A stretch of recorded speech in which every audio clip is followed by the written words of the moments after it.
من الشيطان الرجيم. بسم الله الرحمن الرحيم. يا أيها الذين آمنوا اتقوا الله حق تقاته ولا تموتن إلا وأنتم مسلمون. يا أيها الناس اتقوا ربكم الذي خلقكم من نفس واحدة وخلق منها زوجها وبث منهما رجالا كثيرا ونساء واتقوا الله الذي تساءلون به والأرحام إن الله كان عليكم رقيبا.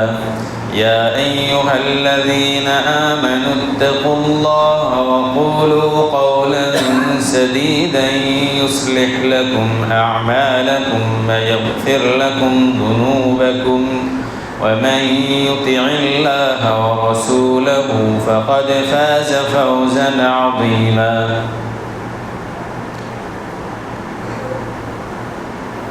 সমস্ত প্রশংসা সে মহান রব্বুল আলামিনের জন্য,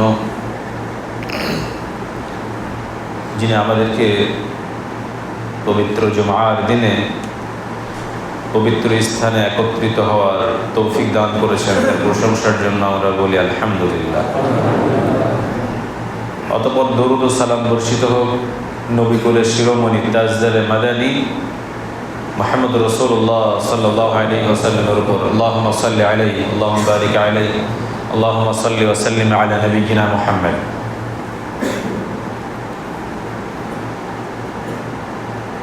গত জুমাতে আলোচনা করছিলাম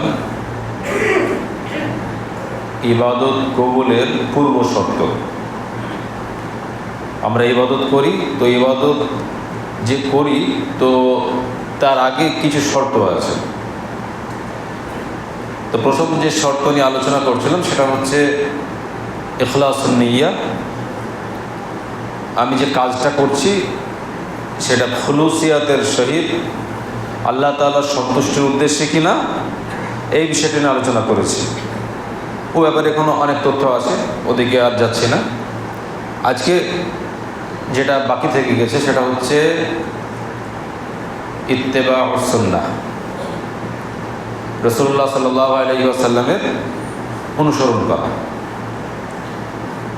এক হচ্ছে ইবাদত কবুলের শর্ত আল্লাহ তাআলার সন্তুষ্টির জন্য, আর যে ইবাদতটা করব সেটা রাসূল সাল্লাল্লাহু আলাইহি ওয়াসাল্লামের পদ্ধতিতে হওয়া। আর কিছু কিছু আলেম উল্লেখ করেছেন যে আরেকটা শর্ত আছে, সেটা হচ্ছে যে ইবাদত করার আগে হালাল খেতে হবে। ইবাদত করার আগে হালাল খেতে হবে। তো যে শর্তটা এখন আলোচনা করব সেটা হচ্ছে রাসূলুল্লাহ সাল্লাল্লাহু আলাইহি ওয়াসাল্লামের অনুসরণের মাধ্যমে আল্লাহ তাআলার সন্তুষ্টি অর্জন করা। আল্লাহ তাআলা বলছেন, কুল ইন কুনতুম তুহিব্বুনাল্লাহ ফাত্তাবিউনি ইউহিব্বুকুমুল্লাহ ওয়া ইয়াগফির লাকুম যুনুবাকুম আল্লাহু গফুরুর রহিম। হে নবী, আপনি মানুষদেরকে বলে দিন, ইন কুনতুম তুহিব্বুনাল্লাহ, তোমরা যদি আল্লাহ তাআলাকে ভালোবাসতে চাও, ফাত্তাবিউনি, তো আল্লাহ তাআলা শিখিয়ে দিয়েছেন মুহাম্মদ সাল্লাল্লাহু আলাইহি ওয়াসাল্লামকে যে এরকমভাবে বলো, তোমরা যদি আল্লাহ তাআলাকে সন্তুষ্ট করতে চাও, আল্লাহ তাআলাকে যদি ভালোবাসো, তো ফাত্তাবিউনি, আমি নবী, আমার কথা মানো। এটা কে বলছেন? মুহাম্মদ সাল্লাল্লাহু আলাইহি ওয়াসাল্লাম বলছেন, যেমনভাবে আল্লাহ তাআলা মুহাম্মদ সাল্লাল্লাহু আলাইহি ওয়াসাল্লামকে বলে দিয়েছেন। ইউহিব্বুকুমুল্লাহ, তাহলে আল্লাহ তাআলা তোমাদেরকে ভালোবাসবেন। ওয়া ইয়াগফির লাকুম যুনুবাকুম, এবং আল্লাহ তাআলা তোমাদের গুনাহগুলোকে ক্ষমা করে দেবেন।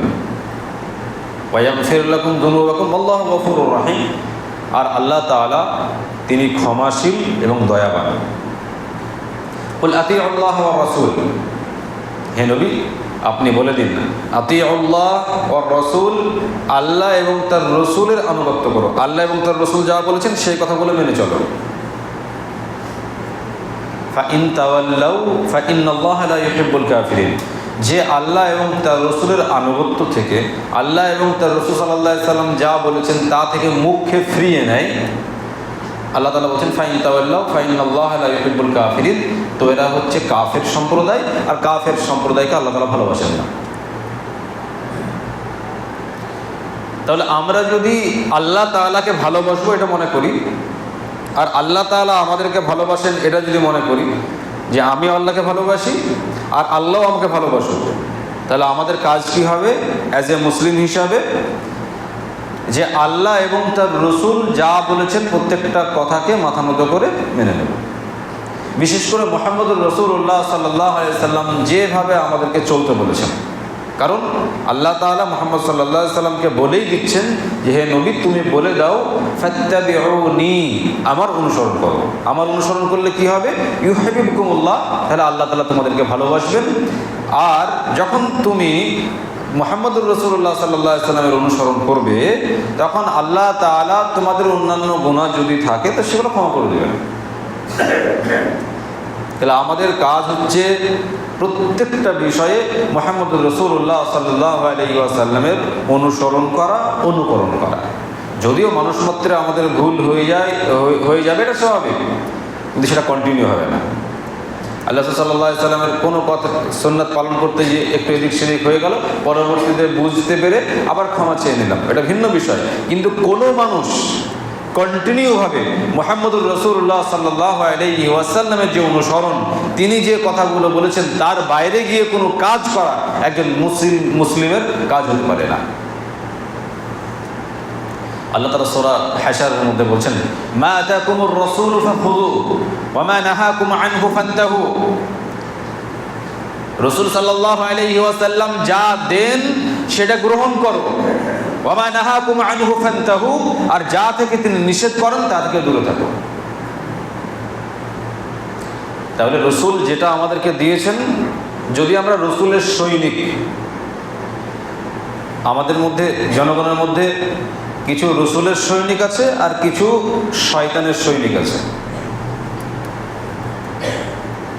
রাসূলের সৈনিক, রাসূল যখন যেটা বলবেন তার জন্য লাব্বাইক বলে দাঁড়িয়ে যাওয়া, যে রাসূল সাল্লাল্লাহু আলাইহি ওয়াসাল্লাম এটা নিষেধ করেছেন, সেটা আমি কি করে করবো? আমি তো মুসলিম, আমি তো রাসূলের সৈনিক।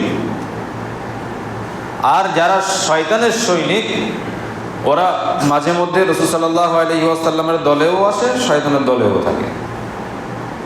এরা প্রকৃত রাসূল সাল্লাল্লাহু আলাইহি ওয়াসাল্লামের সৈনিক নয়।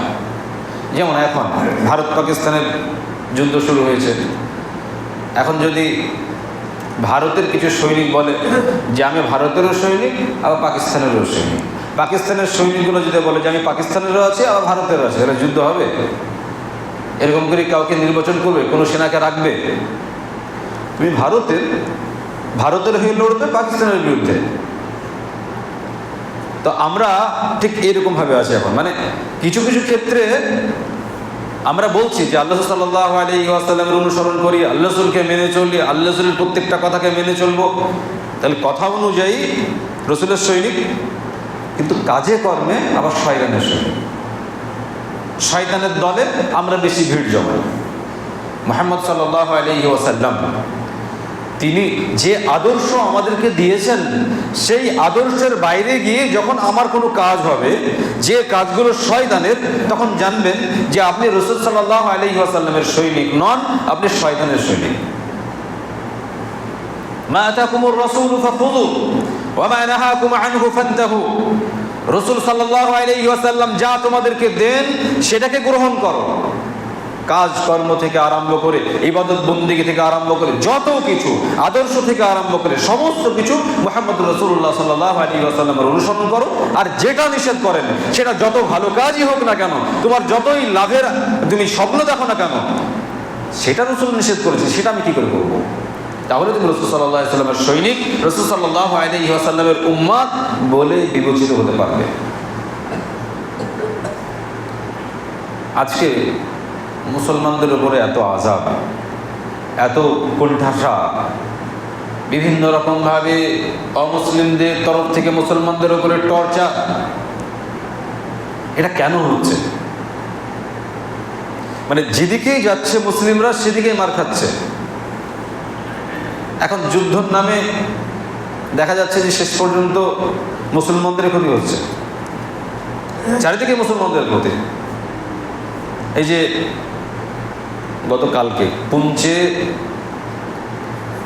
পাকিস্তানিদের হামলাতে সেখানে যে কটা মারা গেছে, দু একটা বাদে সব কটাই মুসলমান, দু একটা বাদে সব কটাই মুসলমান। কিন্তু মিডিয়া সেগুলো দেখাচ্ছে না। দুর্ভাগ্যজনকভাবে কিছু দালাল মিডিয়া, জানোয়ার মিডিয়া, একজন হাফেজ এবং কারি, উত্তরপ্রদেশ বাড়ি, তিনি ওখানে একটা মাদ্রাসায় পড়াতেন পুঞ্চে, তিনি মৃত্যুবরণ করেন তাদের হামলাতে, পাকিস্তানিদের হামলাতে তিনি মৃত্যুবরণ করেন। মিডিয়া সেটাকে পাকিস্তানি জঙ্গি মারা গেছে বলে বিশালভাবে হাইলাইট করেছে, তার ছবি দেখিয়ে।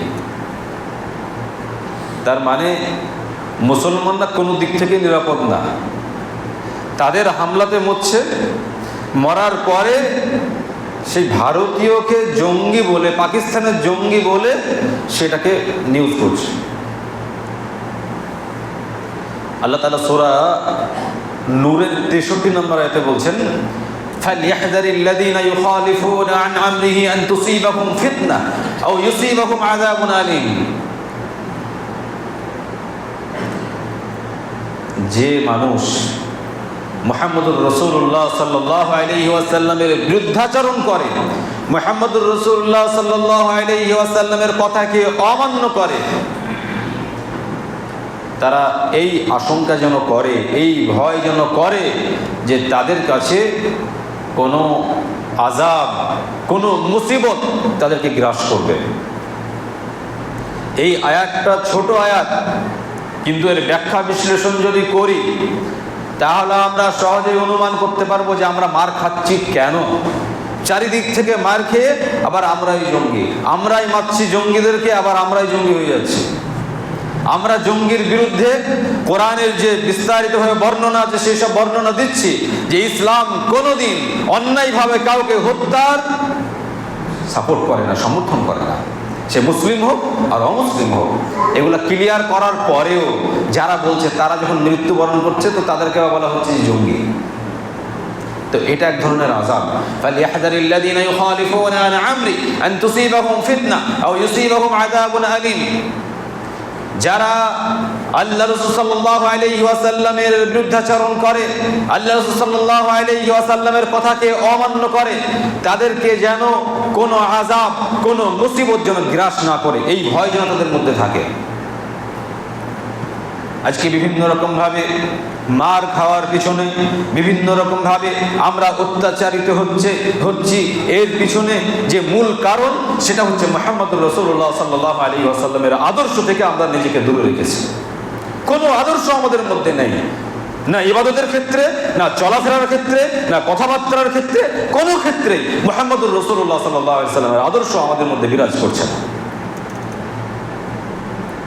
না আমলে আছি, না ইবাদতে আছি, না আখলাকে আছি, না কথাবার্তাতে আছি, না হেলকে আছি, না সাহায্যে আছি, কোনো কিছুতেই মুহাম্মদুর রাসূলুল্লাহ সাল্লাল্লাহু আলাইহি ওয়াসাল্লামের আদর্শ আমাদের মধ্যে বিরাজ করছে না। আর যখন চতুর্দিক থেকে আমরা রাসূল সাল্লাল্লাহু আলাইহি ওয়াসাল্লামের বিরুদ্ধে আচরণ করব, মুহাম্মদুর রাসূলুল্লাহ সাল্লাল্লাহু আলাইহি ওয়াসাল্লামের কথাগুলোকে অমান্য করব, তখন বিভিন্ন রকমভাবে আযাব আমাদেরকে গ্রাস করবে। একটা কথা মনে রাখবেন, যদি অমুসলিমদের অত্যাচারে অত্যাচারিত হয়ে আমরা দুনিয়া থেকে চলে যাই তো এটা সাময়িক, এটা এমন কিছু না। ধরেন আমরা কাফেরদের হাতে মৃত্যুবরণ করলাম, কোনো রকমভাবে দুনিয়া থেকে চলে গেলাম, আমাদের উপরে বম্বিং হলো, আমাদের উপরে আরও কিছু হামলা হলো, আমরা দুনিয়া থেকে চলে গেলাম। তো এই যে চলে গেলাম এটা সাময়িক, একবারই তো মরে যাব।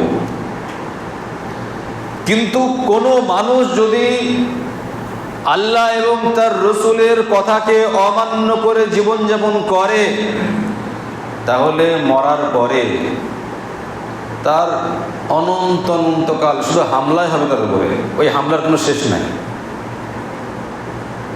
আমরা দুনিয়ার হামলাকে যেভাবে ভয় করি, দুনিয়ার যে হামলাগুলো, যে আযাবগুলো, কিয়ামতের যে আযাব, কিয়ামতের যে শাস্তি, জাহান্নামের যে শাস্তি, তার কোটি কোটি ভাগের এক ভাগও না।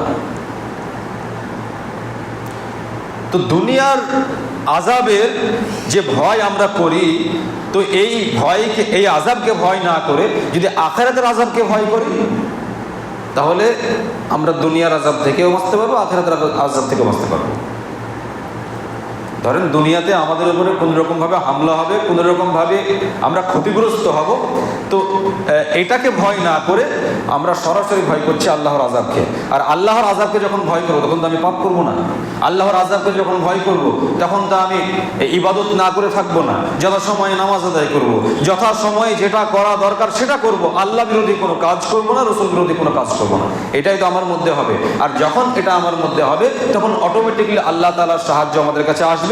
তখন কাফের শক্তির কোনো শক্তি নেই যে আমাদের প্রতি কোনো রকম ভাবে টর্চার করে আমাদেরকে হত্যা করবে। তাহলে দুই দিক থেকে লাভবান। আর যদি আল্লাহর আযাবকে না ভয় করে শুধু দুনিয়ার আযাব নিয়েই পড়ে থাকি যে কি হবে আমার, কখন কি হয়ে যায়, তাহলে আপনি এই আযাবেও ধ্বংস হবেন, আর মরার পরে যে অনন্তকালের আযাব সেই আযাবেও ধ্বংস হবে। فليحذر الذين يخالفون عن امره ان تصيبهم فتنه او يصيبهم عذاب اليم।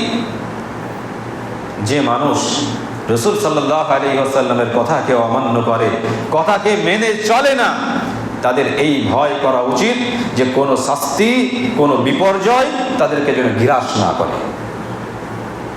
সম্মানিত উপস্থিতি, আমি হয়তো আপনাদেরকে বোঝাতে পারি না যে মুসলিম জাতি এরা নিচে নামতে নামতে এত নিচে নেমে গেছে, এত বোঝানোর পরেও এরা কেন বুঝে না সেটাই আমি বুঝি না। এত বোঝানোর পরে কেন বুঝে না, ওটা বুঝতে গিয়েও আমার মাথা খারাপ হয়ে যায়। মানুষ যখন মারা যায়, মারা যাওয়ার পরে জানাজা পড়ার জন্য মসজিদে উজু করে, এদিকে জামাত চলে, আর ঈদগাহের ময়দানে জানাজা পড়ার জন্য দাঁড়িয়ে থাকে। তো এই জিনিসটা যখন চিন্তা করি তখন মনে হয় যে নিজের মাথায় নিজে ফাটিয়ে শেষ হয়ে যায়। এরা কেমন মুসলমান, কিছুই কি বুঝে না? এদের মাথায় কি গোবর ভরা আছে, মগজ বলতে কিচ্ছু নেই। তুমি কি পড়ার জন্য ওখানে গিয়ে দাঁড়িয়ে আছো? তোমার ফরজ নেই, যেটা না পড়লে কাফের হয়ে যায় সেটার দিকে তোমার কোনো ধ্যান নেই, আর তুমি মসজিদেই উজু করছো, এদিকে জামাত চলবে, আর ঈদগাহে তুমি গিয়ে দাঁড়িয়ে থাকো। এত বড় মুসল্লি, তুমি গিয়ে জানাজা পড়বে, ওতে না তোমার কোনো ফায়দা আছে না মৃত ব্যক্তির কোনো ফায়দা আছে? এগুলো সব লৌকিকতা। বর্তমান সময়ে এগুলো হয়ে গেছে এরকমভাবে, ফ্যাশন হয়ে গেছে। জানাজাটা এখন ফ্যাশন, এটা ইবাদত না। নামাজের কোনো খবর নেই, জুম্মার খবর নেই, ইবাদত বন্দিগির খবর নেই, আল্লাহকে চিনে না, আর মসজিদে উজু করে গিয়ে ঈদগাহের ময়দানে দাঁড়িয়ে থাকে। আল্লাহর আযাব কেন আসবে না? আমরা কি মুহাম্মদুর রাসূলুল্লাহ সাল্লাল্লাহু আলাইহি ওয়াসাল্লামের বিরুদ্ধাচরণ করছি না? আমরা কি মুহাম্মদুর রাসূলুল্লাহ সাল্লাল্লাহু আলাইহি ওয়াসাল্লামের কথাগুলোকে অমান্য করে নিজেকে ধ্বংসের দিকে ঠেলে দিচ্ছি না? এগুলো বোঝানোর পরেও যারা এখানে আছেন, আজকে এসেছেন, অনেক মানুষ তো আছেন, ওই রোগী তো এখানে অনেকে আছেন যে মসজিদে উজু করে গিয়ে ঈদগাহে দাঁড়িয়ে থাকেন, যে জামাত শেষ হোক, জামাত শেষ হওয়ার পরে মুসল্লিরা আসবে, তখন জানাজা পড়াবে। এমনকি কিছু মানুষ আবার এই দুঃখ প্রকাশও করে যে কিছুই শুনতে পেলাম না, কিছুই জানতে পারলাম না, জানাজা হয়ে গেল। অথচ 5 বার ওকে নামাজের জন্য ডাকা হয়, হাইয়া আলাস সালাহ, হাইয়া আলাল ফালাহ, এসো নামাজের দিকে, এসো পরিত্রাণের দিকে, নামাজ পড়তে এসো, নামাজ পড়েই পরিত্রাণ পাবে, না হলে জাহান্নামে যাবে। মসজিদের মাইক থেকে বারবার ডাকা হয়, তখন শয়তান তাকে ধরে থাকে আর নামাজের দিকে আসে না। আর ওই ব্যক্তি যার নামাজের কোনো খবর নাই, সেই ব্যক্তি আফসোস করে যে জানাজাতে উপস্থিত হতে পারলাম না, জানতে পারলাম না। তো তোমার জানাজা পড়ে কী হবে? আর তুমি জানাজার তো কিছুই জানো না, তুমি যখন নামাজই পড়ো না তখন তুমি জানাজারও কিছু জানো না। সম্মানিত উপস্থিতি, আমি যে কথাগুলো বলছি মুসলিম উম্মার জন্য খুব আফসোস করে বলছি। এরা কবে শিখবে, এরা কবে জানবে, এদের কবে শুভবুদ্ধির উদয় হবে, এই বিষয়টা চিন্তা করতে করতে মাঝে মাঝেই হ্যাং হয়ে যায়।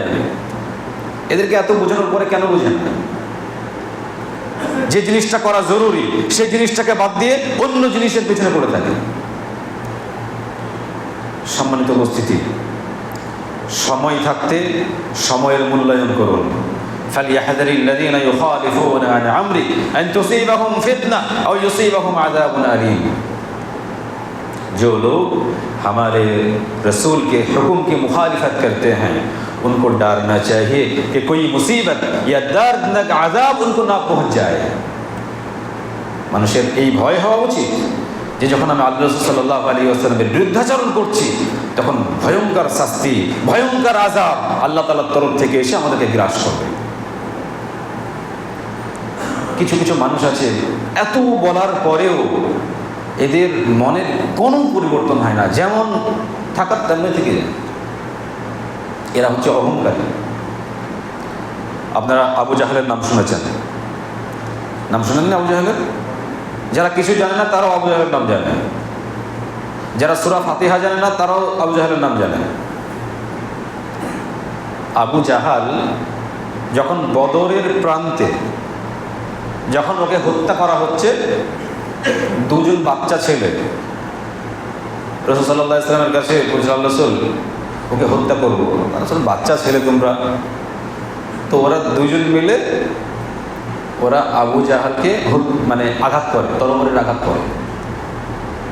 সেই আঘাতেই ওরা কাত হয়ে যায়, সেই আঘাতে আবু জাহাল কাত হয়ে যায়।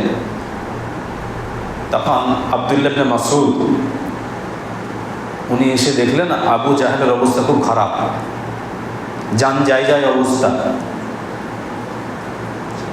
তো আবু জাহেলের দাড়ি ধরে আব্দুল্লাহ ইবনে মাসউদ তার বুকের উপরে পা লাগিয়ে দিয়েছে, পা চাপিয়ে দিয়েছে, এবার গলাটাকে আলাদা করবে। ইসলামের সব থেকে বড় শত্রু আবু জাহেল। ওই শয়তান মৃত্যুর সময় বলছে, খুব উঁচু জায়গায় পা তুলে দিয়েছ, মানে মরে যাবে, একদম দুর্বল হয়ে গেছে। ওই দুটো বাচ্চা ছেলে মুআজ, ওরা দুইজনের নামই মুআজ, যে বাচ্চা দুটো আঘাত করেছে দুইজনের নামই মুআজ। তো ওরা আঘাত এমনভাবে করে গেছে যে মৃত্যুর মুখে ও প্রায় চলে গেছে। আব্দুল্লাহ ইবনে মাসউদ যখন বুকে পা লাগিয়ে দিয়ে দাড়ি ধরে মাথাটাকে আলাদা করবে, তখন বলছে যে এই বড় আফসোসের বিষয়, আমার মতো সম্ভ্রান্ত করে ব্যক্তি, এত মানসম্মানীয় ব্যক্তি, আর আমার বুকের ওপরে পা, খুব উঁচু জায়গায় পা তুলে দিয়েছো। আর তুমি তো রাখাল, তুমি তো কৃষক মানুষ, সাধারণ মানুষ। কোনো উঁচু ব্যক্তি যদি হতো, কোনো সম্ভ্রান্ত ঘরের ব্যক্তি যদি হতো, সে যদি আমাকে হত্যা করতো তাহলে মৃত্যুর সময় আমি তাও শান্তি পেতাম। তারপরে শেষ পর্যন্ত আবু জাহেলের মাথাকে আলাদা করবে। তা কিছু মানুষ আছে আবু জাহেলের মতো, এরা মৃত্যুর সময়, বিপদের সময় পর্যন্ত অহংকার করতে করতে দুনিয়া থেকে যায়, কোনো পরিবর্তন ঘটে না। হাদিস কোরআন বললেই বা না বললেই বা, তুমি বলার কর্তব্য বলো, আমার যেটা অহংকার সেটা আমার মধ্যে থাকবে, আমার যে দাম্ভিকতা সেটা আমার মধ্যে থাকবে, আমি পরিবর্তন হব। এই শ্রেণীর মানুষ যতদিন থাকবে ততদিন পর্যন্ত তাদের মধ্যে কোনো পরিবর্তন আসবে না, যতই হাদিস কোরআন শোনানো হোক না কেন। কারণ সে হত্যা হয়ে যাচ্ছে, দুনিয়া থেকে চলে যাচ্ছে, মৃত্যুর মুখে পতিত হয়ে পর্যন্ত অহংকার করতে করতেই সে দুনিয়া থেকে বিদায় গ্রহণ করেছে। নূহ আলাইহিস সালামের ছেলে কেনান, তার বাপ বলল যে বেটা, বন্যার যে অবস্থা, যেভাবে প্লাবন হয়েছে, তুমি ডুবে পড়ে যাবে, চলে এসো, তুমি ইসলামের থেকে ফিরে এসো, নৌকায় উঠে যাও। তখন আসলে যে পথভ্রষ্ট, যে অহংকারী, তাকে যদি আল্লাহ হিদায়াত না করেন, হিদায়াত হবে না। ও বললো যে সামনে যে উঁচু পাহাড় আছে না, ওই পাহাড়ে উঠে যাব। নিজের বাপকে বলছে, তোমার উপরে ঈমান আনবো না, আল্লাহর উপরে ঈমান আনবো না, তুমি যে দাওয়াত দিচ্ছ সেটাকে গ্রহণ করলাম না, অতএব ওই সামনে যে উঁচু পাহাড় দেখছো ওইখানে উঠে যাব। এই কথোপকথন হতে হতেই একটা বড় ঢেউ এসে ওকে আলাদা করে দিল বাপ থেকে, জাহান্নামে চলে গেল। সম্মানিত উপস্থিতি, আপনাদের কাছে সব কিছুই ক্লিয়ার হচ্ছে, সব কিছুই বুঝছেন, শুনছেন, এত খেপা না যে আমি কি বলছি বুঝতে পারছেন না, নামাজ সম্পর্কিত বিষয় নিয়ে কি বলছে এগুলো বুঝেন না, এত খেপা আপনারা না। বুদ্ধি আছে বলে জুম্মার দিনে এসেছেন, কিন্তু তারপরে খেপামো করেন আপনারা, তারপরে খেপামো করেন। কতদিন খেপামো করবেন? মৃত্যু পর্যন্ত। আর মৃত্যুর পরে গিয়ে বুঝতে পারবেন কত খেপামো আছে। কবরে যাবেন, খেপামো সব ছেড়ে যাবে, সব ক্লিয়ার হয়ে যাবে। মুহাম্মদ রাসূলুল্লাহ সাল্লাল্লাহু আলাইহি ওয়াসাল্লাম আনুগত্য করেন, শয়তানি বুদ্ধি ছাড়েন, রাস্তাঘাটে ওপেন যেসব পাপ করছেন, নোংরামি করছেন, আল্লাহ সাল্লাল্লাহু আলাইহি ওয়াসাল্লাম যা নিষেধ করেছেন সেসবগুলো প্রকাশ্যভাবে করছেন, এগুলোকে বর্জন করুন। অহংকার করে, নোংরা কাজ করে, আল্লাহ রাসূল সাল্লাল্লাহু আলাইহি ওয়াসাল্লামের বিরুদ্ধাচরণ করে, আল্লাহ রাসূল সাল্লাল্লাহু আলাইহি ওয়াসাল্লাম যে পদ্ধতিতে চলতে বলেছেন তার বিরুদ্ধাচরণ করে আপনি দুনিয়াতে কিছুদিন সফল থাকবেন, কিছুদিন আপনি ভালো আনন্দের সহিত জীবনযাপন করবেন, তারপরে মরার পরে ঠিকই বুঝতে পারবেন। ربما يود الذين كفروا لو كانوا مسلمين ذرهم يأكلوا ويتمتعوا ويلههم الأمل فسوف يعلمون। কিছু মানুষ এমন আছে যারা ঈমান নিয়ে আসে না, মৃত্যুর সময় তারা আফসোস করে বলে, হায় আফসোস, যদি মুমিন হয়ে মরতে পারতাম, মুসলিম হয়ে মৃত্যুবরণ করতে পারতাম, কেন মুসলিম হয়ে মৃত্যুবরণ করতে পারলাম না? অনেক তো শুনেছিলাম, অনেক তো জেনেছিলাম, কিন্তু কেন মুসলিম হয়ে আমার মৃত্যুবরণ হচ্ছে না, এই জন্য আমার আফসোস হচ্ছে। মৃত্যুর সময় আফসোস করবে। আল্লাহ তাআলা বলছেন, যারহুম ইয়াকুলু ওয়া ইয়াতামাত্তাউ ওয়া ইউলহিহিমুল আমালু ফাসাউফা ইয়ালামুন। হে নবী, যারহুম ইয়াকুলু, ওদেরকে ছেড়ে দাও, ছাড়ো ওদেরকে। ইয়াকুলু, ওরা খাক, ওরা দুনিয়াতে খেয়ে পরে তো খুশখুশি আছে, খেতে দাও, খাক ওরা। ওয়া ইয়াতামাত্তাউ, আর ভোগ করুক, দুনিয়া ভোগ করছে, ভোগ করতে দাও। ওয়া ইউলহিহিমুল আমাল, এবং তাদেরকে আশা আকাঙ্ক্ষা মোহচ্ছন্ন করে রেখেছে। দুনিয়ার অনেক আশা আকাঙ্ক্ষা, আজকে এটা করলাম, কাল ওটা করবো, পরশু ওটা করবো, 1 বছর পরে ওটা করবো, আশা আকাঙ্ক্ষা মানুষের জাগতে যেতে সবসময়। আল্লাহ তাআলা বলছেন, ফাসাউফা ইয়ালামুন, ঠিকই পরিণামে বুঝতে পারবে। আল্লাহ কি বললেন? ওদেরকে ছেড়ে দাও, ওরা খাক, ওরা ওদের আশা আকাঙ্ক্ষা মোহচ্ছন্ন করে রাখুক, ওরা সুখ ভোগ করতে থাকুক, কিন্তু একটা সময় ঠিকই ওরা বুঝতে পারবে। একটা মানুষ একদম যদি বয়স হয়ে যায়, এই কবরে চলেই গেছে, তো তারপরেও মুহাম্মদ রাসূলুল্লাহ সাল্লাল্লাহু আলাইহি ওয়াসাল্লাম বলছেন, ওর আশা আকাঙ্ক্ষা মিটে না। একজন যুবকের যেমন আশা, একজন বয়স্ক মানুষের সেরকমই আশা। একজন যুবক মানুষ, সে চিন্তা করে পাশের জমিটা যদি পাই তো কালকে কিনবো। তো একজন বয়স্ক মানুষ, সে কবরে যাওয়ার সময় হয়ে গেছে, সেও যদি দেখছে আমার বাড়ির পাশে জায়গাটা বিক্রি হচ্ছে, ও কষ্ট করে ওই জায়গাটা কেনার চেষ্টা করবে, কিন্তু ও জানে না যে আমাকে দুনিয়া থেকে চলে যেতে হবে। মানে আশা আকাঙ্ক্ষা এমন একটা জিনিস যে প্রত্যেকটা মানুষ, তার বয়স থাক আর না থাক, ও কবরে যাওয়ার সময় হয়ে গেলেও ওই আশা আকাঙ্ক্ষা সবসময় জাগ্রত হয়। তা আল্লাহ তাআলা বলছেন, ফাসাউফা ইয়ালামুন, পরিণামে ঠিক বুঝতে পারবে। ছাড়ো ওদেরকে, ওদেরকে বলে হচ্ছে না, অনেক বলেছে, ছেড়ে দাও ওদেরকে। সম্মানিত উপস্থিতি, ঠিক ওই রকমভাবে আমিও আপনাদেরকে বলছি, আপনারা ঠিক পরিণামে বুঝতে পারবেন যদি সময় থাকতে আল্লাহর রাস্তায় ফিরে না আসে। আশা করি যেগুলো বলেছি জ্ঞানী মানুষ সবাই বুঝতে পারছেন। মানে জ্ঞানী মানে যেগুলো বলেছি সেগুলো বুঝার মতো জ্ঞান আছে, এমন কোনো কঠিন কথা বলিনি যেগুলো হয়তো বুঝতে পারবেন না। যা বলেছি সহজভাবে বলেছি, আর আশা করি বুঝতে পেরেছেন। আল্লাহ তাআলা আমাদের সবাইকে সঠিকভাবে ইসলাম মেনে দুনিয়াতে জীবনযাপন করা তৌফিক দান করে না। আমাদের মধ্যে যেসব শয়তানি ওয়াসওয়াসা আছে, এসব শয়তানি ওয়াসওয়াসা থেকে আল্লাহ তাআলা আমাদেরকে যেন নিরাপদে রাখেন, আমিন।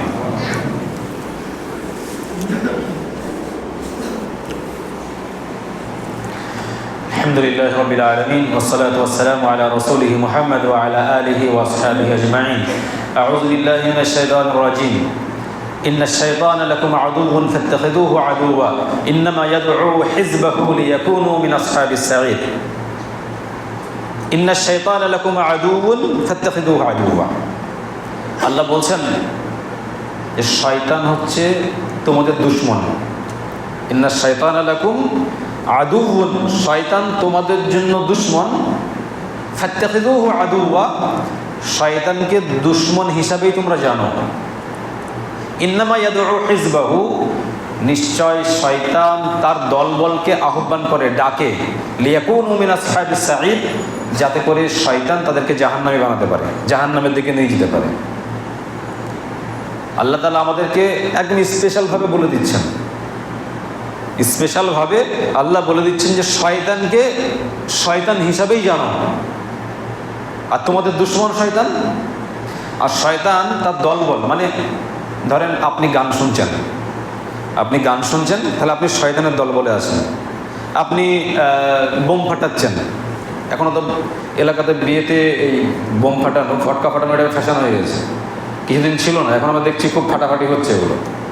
তো যারা এইসব কাজগুলো করে, যত শয়তানি কাজ আছে, তো আল্লাহ তাআলা বলছেন যে ইন্নামা ইয়াদউ হিজবাহু, যত শয়তানি কাজ হয় ওই শয়তানি কাজ যারা করে ওরা হচ্ছে শয়তানের দলে আছে। তো ওই শয়তানের দলগুলোকে শয়তান আহ্বান করে কেন? জাহান্নামে নিয়ে যাওয়া যাতে সুবিধা হয়। এখন যারা আরএসএস কট্টরবাদী হিন্দু যারা, এরা আমাদেরকে যদি কোনো গোপন জায়গায় ডাকে, নির্জন জায়গায় ডাকে যে এসো তোমাদের নিয়ে একটা পার্টি করবো, খাওয়া দাওয়া করাবো, আপনি জানছেন যে ওরা যারা ডাকছে ওরা একটা সময় অনেক মানুষকে জয় শ্রীরাম নামে হত্যা করেছে। বল জয় শ্রীরাম বল, বলেনি হত্যা করেছে। অনেক মানুষকে, মুসলমানদেরকে পুড়িয়ে মেরেছে, আফরাজুলকে পুড়িয়ে হত্যা করেছিল না, অনেক জানেন। তো ওরা যদি আমাদেরকে কোনো জায়গায় ডাকে নির্জনে, এসো এখানে এসো তোমাদেরকে খাওয়া দাওয়া করাবো, তো যারা এগুলো জানে তারা কেউ যাবে? কেন যাবে না? যে না, ওরা এই মুসলমানদের দুশ্মন, ডেকে নিয়ে গিয়ে কোনো ক্ষতি করবে। গত পরশুদিন 25 জন ব্যক্তি রানীতলা থানার, ওরা সব কাজে গিয়েছিল বেলঘরিয়া। তো রাত্রে সবারই সঙ্গে কথা হয়েছে, পরিবারের সঙ্গে। সকালবেলাতে সবারই সুইচ অফ, আর কারোর সঙ্গে কথা নেই। ওটা নিউজ হয়েছে। 25 জনের সঙ্গে কোনো কন্ট্যাক্ট নেই। আল্লাহ ভালো জানেন কী হচ্ছে, অনেক রকমের চক্রান্ত হচ্ছে।